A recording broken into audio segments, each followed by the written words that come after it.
Hoy vamos a hablar del adoctrinamiento al que están sometidos todos los niños por parte de la ultraizquierda en los colegios de toda España. Un adoctrinamiento ideológico que el sistema ya no puede ocultar por más tiempo y del que todos los días se conocen nuevos casos. Hace unos pocos días conocíamos cómo en un instituto de Almería una monitora obligaba a los menores a simular una felación, cosa que hizo que los menores llegaran a casa llorando y humillados, como denunciaron sus padres. Pero, como os digo, esto empieza a no ser ya ni noticia, porque cada día nos despertamos con un nuevo caso, a cada cual más escandaloso y siniestro. Son ya cientos los casos de adoctrinamiento que conocemos y que están bien documentados por toda España. En esta web, por ejemplo, están recogidos más de 280 casos perfectamente documentados, con enlaces a cada caso y divididos por comunidades autónomas. Os dejaré el enlace de esta web en la descripción del vídeo por si queréis ir viendo caso por caso. Pero estos casos son solo los casos de los que tenemos constancia documentada, a través de grabaciones de audio, vídeo o por denuncias de los propios padres y alumnos. Pero es evidente que existen muchos más casos, de los que ni siquiera tenemos constancia, porque ya se encarga el sistema de acosar y estigmatizar a todos aquellos alumnos y padres que se atreven a denunciar este tipo de prácticas. Hoy, por ejemplo, nos hemos despertado con un nuevo caso de adoctrinamiento en las aulas, esta vez en Santa Cruz de Tenerife, en el Instituto de Enseñanza Secundaria Las Veridillas. Escuchen.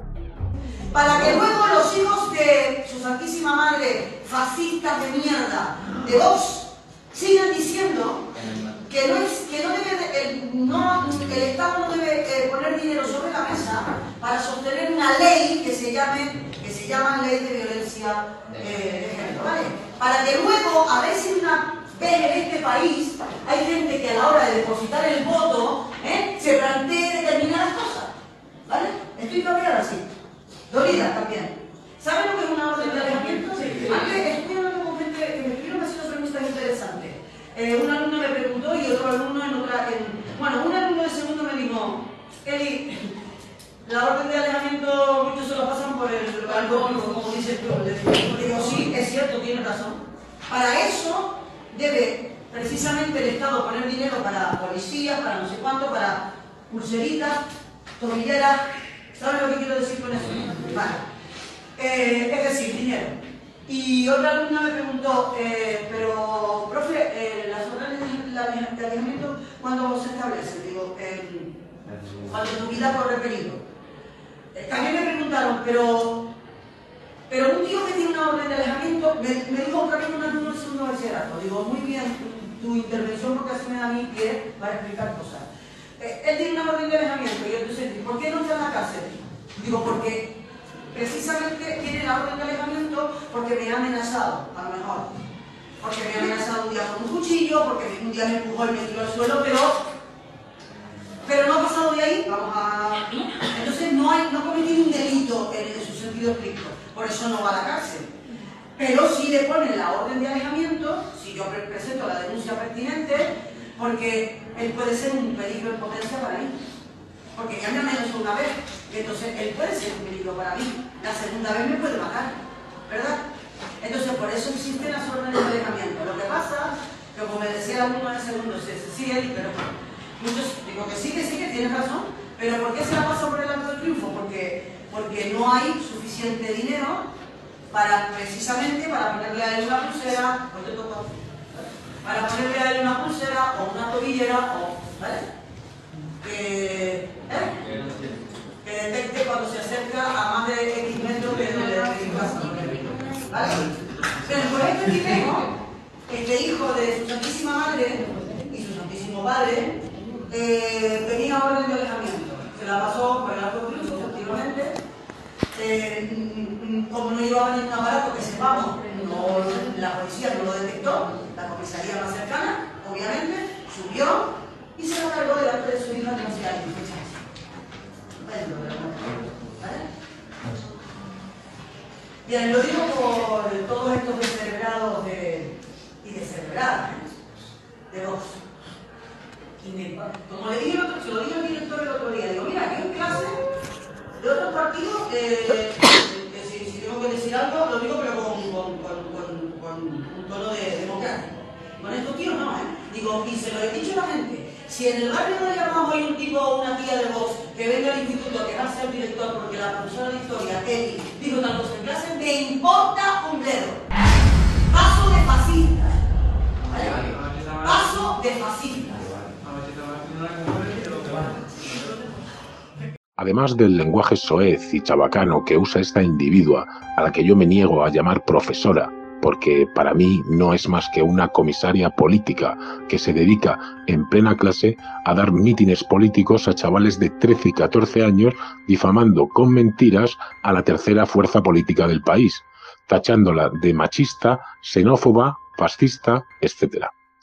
Algo que es totalmente falso, pero además se atreve a decir que Vox no quiere que el Estado ponga dinero para combatir la violencia contra la mujer, cuando es todo lo contrario. Vox lo que está pidiendo es que ese dinero se emplee directamente para las víctimas de toda violencia producida en el ámbito familiar, independientemente de su género, edad o condición sexual, y que ese dinero no se malgaste en mantener asociaciones y chiringuitos de enchufados y enchufadas de la industria del ultrafeminismo, las cuales acaparan todo ese dinero a través de subvenciones y luego solo destinan para las víctimas y para la lucha real contra este tipo de violencia un mísero 3% del total del dinero que el Estado destina a este asunto. Por ejemplo, aquí podemos ver cómo en Andalucía solo el 3% del dinero dedicado por la Junta de Andalucía llega realmente a las víctimas. Es decir, que el 97% de todo ese dinero, de los 43 millones de euros que destina la Junta de Andalucía, se pierden cada año por el camino, en pagar sueldos, sedes, estudios y propaganda de estos enchufados que habitan en este tipo de chiringuitos y asociaciones ideológicas. Y esto estamos hablando solo en Andalucía. Ella misma reconoce que las órdenes de alejamiento no valen para nada, porque según ella no hay dinero para esas pulseras que avisan a la policía cuando algún maltratador o maltratadora se saltan una orden de alejamiento. Pues bien, imaginen cuántas de esas pulseras se podrían comprar con esos 43 millones de euros que destina solo la Junta de Andalucía, y de los cuales más de 41 millones de euros se pierden por el camino, y no van directamente ni a las víctimas ni a medidas reales contra este tipo de violencia, sino que se pierden en subvenciones, locales, sueldos y propaganda para chiringuitos y asociaciones varias. Y repito, estas cantidades son solo en Andalucía. Ahora sumen las cantidades que destinan el resto de comunidades autónomas y del gobierno central.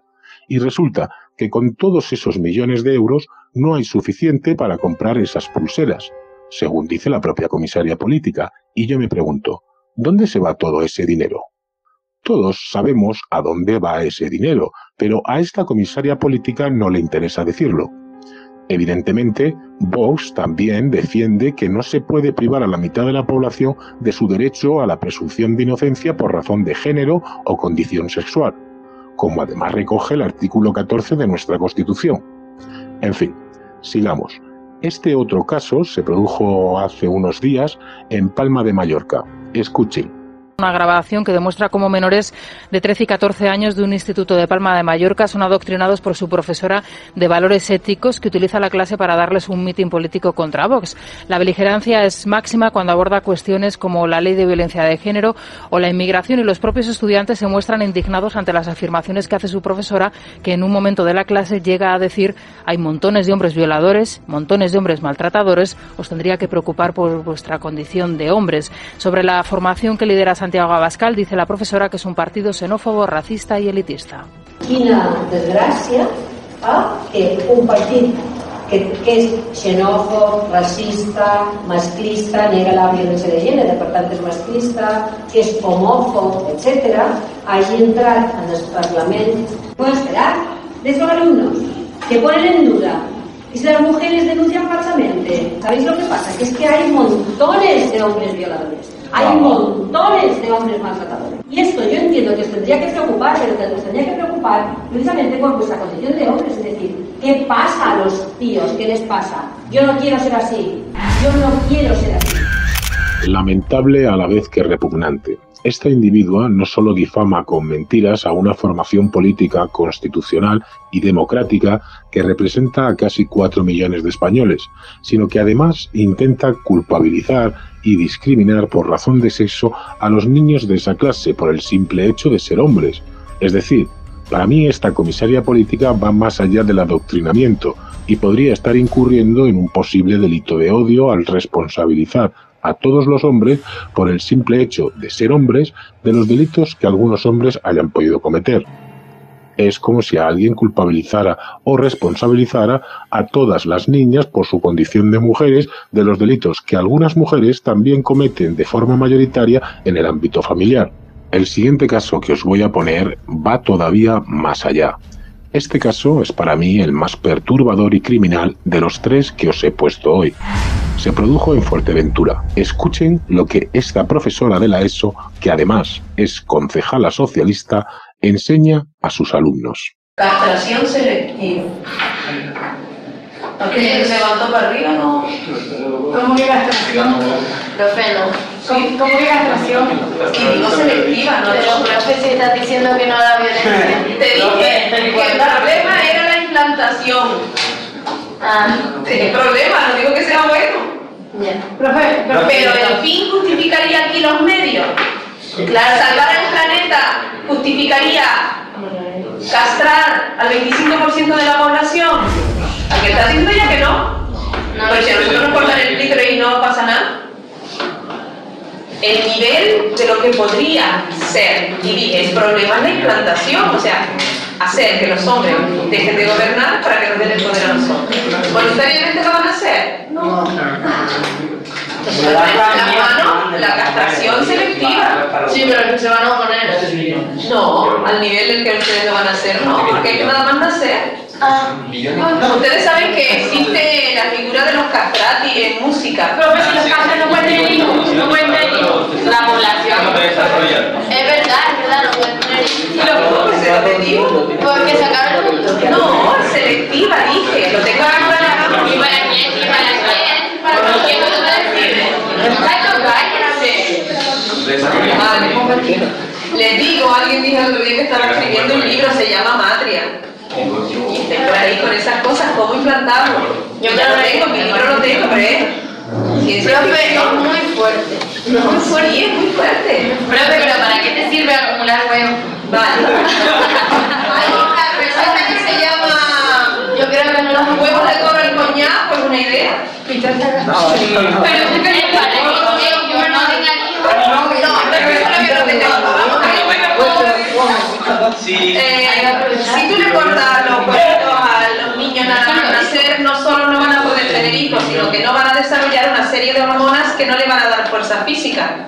Porque la fuerza física está en las gónadas de los huevos. Entonces tú no quieres quitar. Entre otras cosas, jamás van a dejar de hablar con el tono de voz de los niños. Eso es lo que se lo que Y esos son los castrati. Los castrati es música. Qué guay. Y les quitaban los huevillos a los 7 años para que siguieran cantando con la voz angelical. Porque las mujeres no pueden cantar. ¿Vos angelical? Sí, porque las mujeres estaban, no podían. Claro, entonces. Vale, profe, pues imagínate que ahora a nosotras, sé qué pasa, pero no le pasa a todo el mundo. Nos cortan el clítoris a todas nosotros, o no todas, pero no es el 25% de la población, las mujeres que quedan. 25 me parece mucho, porque dejar todavía el 25% con fuerza física la van a emplear contra ese matriarcado, contra la matria, no olvídense. Y yo tengo mi idea de otro mundo. ¿Cómo? Venga a explicar, se llamará matria. Vale, pero profe, escucha. Déjame que te lo explique, ¿vale? Sé cómo tendría que funcionar y funcionaría de puta madre. El principal problema es cómo implantarlo. ¿Cómo implantarlo? No es bueno cómo implantarlo. Como que el principal problema que tuvieron los partidos comunistas es cómo implantarlo.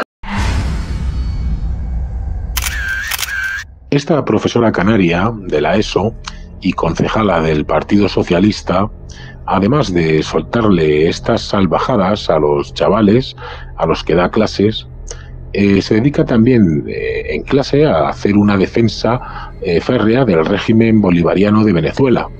explicando a sus alumnos que gracias a Hugo Chávez y luego a Nicolás Maduro, Venezuela ha mejorado en 12 años al máximo nivel, sobre todo en lo educativo, y que si hay alguna carencia en ese país es debido únicamente al bloqueo de Estados Unidos, culpable también de la miseria en Cuba, según ella. Así que, ya saben, cuando ustedes se van a trabajar y dejan a sus hijos en el colegio, este es el tipo de cosas que les inculcan en clase.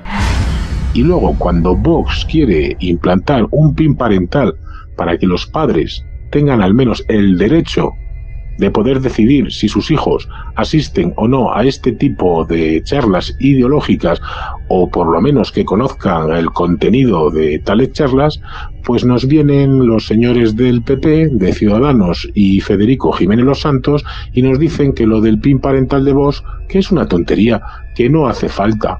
En fin, juzguen ustedes mismos. Y hasta aquí el vídeo de hoy. Un saludo a todos.